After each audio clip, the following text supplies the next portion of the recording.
गोपाल सिंह एक रिटायर्ड अध्यापक है। सुबह 10 बजे तक वे एकदम स्वस्थ प्रतीत हो रहे थे। शाम के 7 बजते बजते तेज बुखार के साथ साथ वे सारे लक्षण दिखाई देने लगे जो एक कोरोना पॉजिटिव मरीज के अंदर दिखाई देते हैं। परिवार के सदस्यों के चेहरों पर खौफ साफ दिखाई पड़ रहा था। उनकी चारपाई घर के एक पुराने बड़े से बाहरी कमरे में डाल दी गई, जिसमें इनके पालतू कुत्ते मार्शल का बसेरा है। गोपाल जी कुछ साल पहले एक छोटा सा घायल पिल्ला सड़क से उठाकर लाए थे और अपने बच्चे की तरह उसे पाला और उसका नाम रख दिया मार्शल। इस कमरे में अब गोपाल जी, उनकी चारपाई और उनका प्यारा मार्शल है। दोनों बेटों बहुओं ने दूरी बना ली और बच्चों को भी पास ना जाने के निर्देश दे दिए गए। सरकार द्वारा जारी किए गए नंबर पर फोन करके सूचना दे दी गई। खबर मोहल्ले भर में फैल चुकी थी, लेकिन मिलने कोई नहीं आया। साड़ी के पल्ले से मुंह लपेटे हुए, हाथ में छड़ी लिए पड़ोस की कोई एक बूढ़ी अम्मा आई और गोपाल जी की पत्नी से बोली, अरे कोई इसके पास दूर से खाना ही सरका दो, वे अस्पताल वाले तो इसे भूखा ही ले जाएंगे उठा के। अब प्रश्न ये था कि उनको खाना देने के लिए कौन जाए। बहुओं ने खाना अपनी सास को पकड़ा दिया। अब गोपाल जी की पत्नी के हाथ थाली पकड़ते ही कांपने लगे, पैर मानो खूंटे से बांध दिए गए हो। इतना देखकर वह पड़ोसन बोली, अरे तेरा तो पति है, तू भी किन ख्यालों में पड़ी है? मुंह बांध के चली जा और दूर से थाली सरका दे, वो अपने आप उठाकर खा लेगा। सारा वार्तालाप गोपाल जी चुपचाप सुन रहे थे। उनकी आंखें नम थी और कांपते होठों से उन्होंने कहा कि कोई मेरे पास ना आए तो बेहतर है, मुझे भूख भी नहीं है।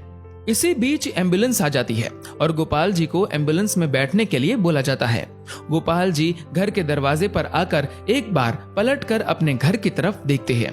पोती पोते पहली मंजिल की खिड़की से मास्क लगाए दादा को निहारते हुए और उन बच्चों के पीछे सर पर पल्लू ओढ़े उनकी दोनों बहुएं दिखाई पड़ती है। घर के दरवाजे से हटकर बरामदे पर दोनों बेटे काफी दूर अपनी मां के साथ खड़े थे। विचारों का तूफान गोपाल जी के अंदर उमड़ रहा था। उनकी पोती ने उनकी तरफ हाथ हिलाते हुए टाटा एवं बाय बाय कहा। एक क्षण को उन्हें लगा कि जैसे जिंदगी ने अलविदा कह दिया हो। गोपाल जी की आंखें लबलबा उठी। उन्होंने झुककर अपने घर की दहलीज को चूमा और एम्बुलेंस में जाकर बैठ गए। उनकी पत्नी ने तुरंत पानी से भरी बाल्टी घर की उस दहलीज पर डाल दी जिसको गोपाल जी चूमकर एम्बुलेंस में बैठे थे। इसे तिरस्कार कहो या मजबूरी, लेकिन यह दृश्य देखकर कुत्ता भी रो पड़ा और उसी एम्बुलेंस के पीछे पीछे हो लिया जो गोपाल जी को अस्पताल लेकर जा रही थी। गोपाल जी अस्पताल में 14 दिनों के ऑब्जर्वेशन पीरियड में रहे। दोबारा टेस्ट किया गया तो उनकी रिपोर्ट सामान्य थी। उन्हें पूर्णतः स्वस्थ घोषित करके छुट्टी दे दी गई। जब वह अस्पताल से बाहर निकले तो उनको अस्पताल के गेट पर उनका कुत्ता मार्शल बैठा दिखाई दिया। दोनों एक दूसरे से लिपट गए। एक की आंखों से गंगा तो एक की आंखों से यमुना बहे जा रही थी। जब तक गोपाल जी के बेटों की लंबी गाड़ी उन्हें लेने पहुंचती, तब तक वो अपने कुत्ते को लेकर किसी दूसरी दिशा की ओर निकल चुके थे। उसके बाद वो कभी दिखाई नहीं दिए। आज उनके फोटो के साथ उनकी गुमशुदगी की खबर छपी है। अखबार में लिखा है कि सूचना देने वाले को 40,000 का इनाम दिया जाएगा। 40,000। हाँ, पढ़कर ध्यान आया कि इतनी ही तो मासिक पेंशन आती थी उनकी, जिसको वो परिवार के ऊपर हंसते हंसते उड़ा दिया करते थे। एक बार आप गोपाल जी की जगह पर स्वयं को रखकर देखो। कल्पना करो कि इस कहानी में गोपाल जी का किरदार आप हो। आपका सारा अहंकार और सब मोह माया खत्म हो जाएगी। हे कोरोना, तू पूरी दुनिया में मौत का तांडव कर रहा है, पर सचमुच में तूने जीवन का सार समझा दिया है।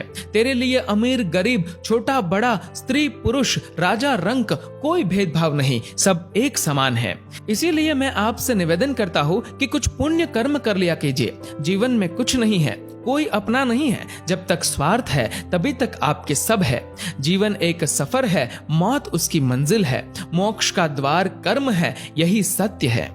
दोस्तों, इस वीडियो को लेकर आपकी क्या राय है नीचे कमेंट करके जरूर बताइएगा। और अगर आपको ये वीडियो अच्छा लगा तो इस वीडियो को लाइक करिएगा, शेयर करिएगा ज्यादा से ज्यादा लोगों तक, और ऐसे ही और भी इंस्पिरेशनल